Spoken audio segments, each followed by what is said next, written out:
साथियों नमस्कार, मैं हूं नीरज पटेल और आप देख रहे हैं नेशन जनमत। आज के इस पोस्टमार्टम में ऐसे 3 लोगों का पोस्टमार्टम जो अंधविश्वास, पाखंड और अंधश्रद्धा के बिजनेस में जबरदस्त माल पीट रहे हैं। पहला नाम बागेश्वर धाम के मुखिया पंडित धीरेन्द्र कृष्ण शास्त्री, दूसरा नाम राजेंद्र दास पांडे जी महाराज, तीसरा नाम अनुरुद्धाचार्य जी महाराज।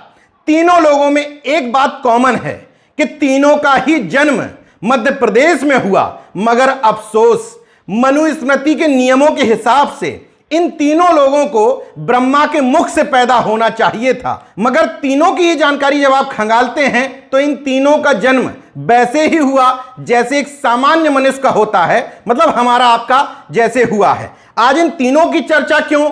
चर्चा की वजह है प्याज और लहसुन खाना चाहिए या नहीं खाना चाहिए। इन तीनों ही बिचौलियों ने, मतलब आपके मिट्टी के या पत्थर के ईश्वर के बीच में, यही वो बिचौलिए हैं जो आपके मन की बात आपके ईश्वर तक पहुंचाने का ठेका लिए रहते हैं। दरअसल ये बात ईश्वर के बिचौलियों और मेरे बीच की है, इसलिए आपकी नाजुक भावनाएं आहत ना हो तो बेहतर है।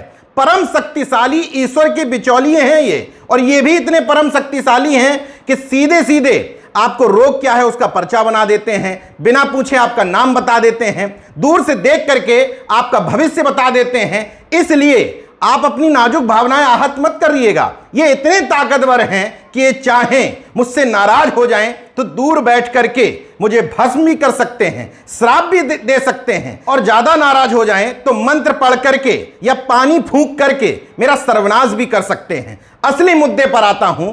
दरअसल बागेश्वर धाम के मुखिया धीरेन्द्र कृष्ण शास्त्री से पाखंड और अंधविश्वास में डूबे उनके एक अंधभक्त ने उनसे पूछा कि गुरुजी प्याज और लहसुन क्यों नहीं खाना चाहिए। तो पहले तो उन्होंने ऐसी रिएक्शन दी जैसे तनु बेट्स मनु फिल्म में एक फर्जी प्रोफेसर ने रिएक्शन दी थी, चूंकि उनको सवाल का जवाब पता नहीं था। तो उन्होंने कहा वेरी गुड क्वेश्चन।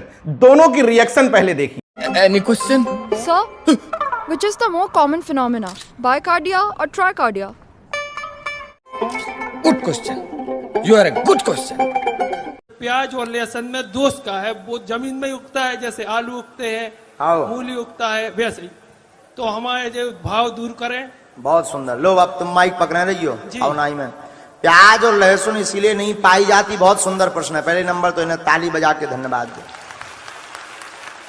अब परम ज्ञानी धीरेन्द्र कृष्ण शास्त्री जी महाराज का इस पर उत्तर भी सुन लीजिए। प्याज और लहसुन इसलिए नहीं पाई जाती क्योंकि प्याज और लहसुन का जन्म गंदगी से हुआ, राक्षस के मल से हुआ, इसलिए वो गंद, उससे दुर्गंध बहुत आती है। तुमने देखा होगा खा के। मोह बसात अगर बगल में कोई खा के बैठ जाए, अलग मोह बसात। तो देवता अगर आना भी चाहें तो दुर्गंध के कारण देवता आ नहीं पाते हैं, हनुमान जी की कृपा हो नहीं पाती है, क्योंकि वो राक्षस के मल से प्रकट हुई है। इसलिए प्याज और लहसुन खाना परिचित है।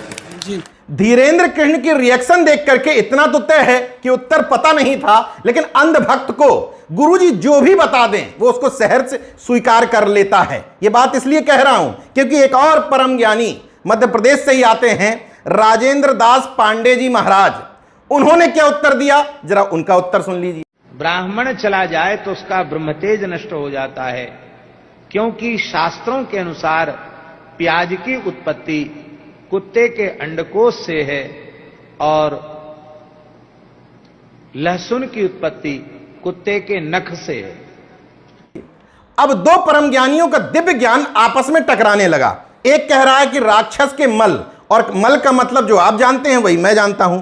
दूसरा कह रहा है कि कुत्ते के अंडकोश से प्याज का जन्म हुआ और कुत्ते के नख से लहसुन का जन्म हुआ। अब तीसरे परम ज्ञानी की भी एंट्री होती है, अनुरुद्धाचार्य जी महाराज। अब देशानंद गिरी जी महाराज के पुत्र हैं, परम ज्ञानी हैं। इनका भी ज्ञान सुन लीजिए। क्योंकि लहसुन प्याज का भोग भगवान को इसलिए नहीं लगता क्योंकि जब राहु ने समुद्र मंथन का अमृत पिया तो राहु ने पिया तो भगवान ने उसका सिर काट दिया, तो उसके एक बूंद तो अंदर चली गई जिसको केतु कह दिए, पर 2 बूंद और थी जो जमीन में गिर गई, तो 1 बूंद लहसुन बन गई, 1 बूंद प्याज बन गई। मुझे लगता है कि इन तीनों में अनुरुद्धाचार्य महाराज जी ज्यादा स्मार्ट हैं। उन्होंने बीच का रास्ता अपनाया। समुद्र मंथन की कहानी तो सुनाई, लेकिन लहसुन और प्याज को अमृत भी बता दिया। यह भी ज्ञान सुनिए। गई है तो ये अमृत औषधि है बहुत बड़ी, आयुर्वेद इसे अमृत कहता है। कोशिश करिए कि लहसुन प्याज दवाई के तौर पे तो उपयोग करिए। सर्दी आवे तो ज़रूर लहसुन बच्चों को खिलाइए। सर्दियों में आप लहसुन खाइए भूंज करके, ताकि आपके शरीर में गर्माहट बनी रहे। बच्चों को बीमारी से, सर्दी इत्यादि से बचाना है। डॉक्टर्स की अगर हम माने तो प्याज और लहसुन में antioxidant, antibacterial, anti fungal, antiviral तत्व होते हैं। उसमें एक तत्व पाया जाता है एलियम, जिसकी दवा सर्दी और जुखाम के काम में आती है। इसमें vitamin C, vitamin B6, phosphorus, manganese, calcium, लोहा, प्रोटीन, थायमीन जैसे तत्व पाए जाते हैं, जो शरीर में रक्त शोधक का काम करते हैं, मतलब रक्त को शुद्ध करते हैं। लहसुन वजन बढ़ने से भी रोकता है। प्याज शरीर से विषैले तत्वों को बाहर निकलने में मदद करता है, पाचन क्रिया को सही रखता है। डायबिटीज में इसकी दवा काम आती है। हाई ब्लड प्रेशर, त्वचा रोगों में, बाल संबंधी रोगों में लहसुन और प्याज से बनने वाली दवा ही काम आती है। तो क्या आयुर्वेद में इसके लाभ ही लाभ बताए गए हैं? ऐसा कतई नहीं है। मगर विज्ञान ये कतई नहीं कहता कि प्याज और लहसुन खाना ही नहीं चाहिए। हाँ, ये जरूर कहता है कि उसकी मात्रा सीमित होनी चाहिए। ऐसा सभी तत्वों के बारे में कहा गया है। किसी भी चीज की मात्रा शरीर में आवश्यकता से अधिक शरीर को नुकसान ही करती है।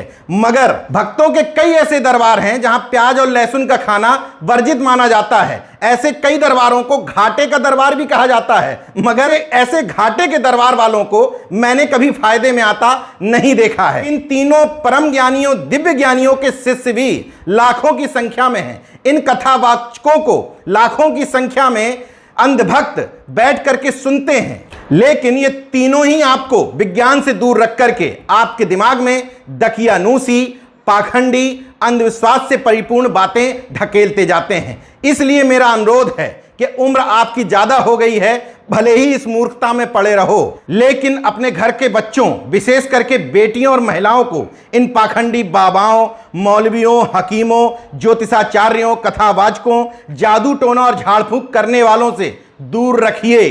तमाम सारी खबरें ऐसी आती हैं, कहीं संतान प्राप्ति के नाम पर, कहीं अच्छे नंबर के नाम पर, कहीं नौकरी दिलाने के नाम पर। तमाम जगह से इन पाखंडियों ने बच्चियों के साथ गलत हरकतें की हैं। अपने अंधविश्वास के कारण इनका भविष्य अंधकार में मत डालिए। देखते रहिए नेशन जनमत, जागरूक और सजग बने रहिए। जय विज्ञान, जय संविधान, जय लोकतंत्र। धन्यवाद।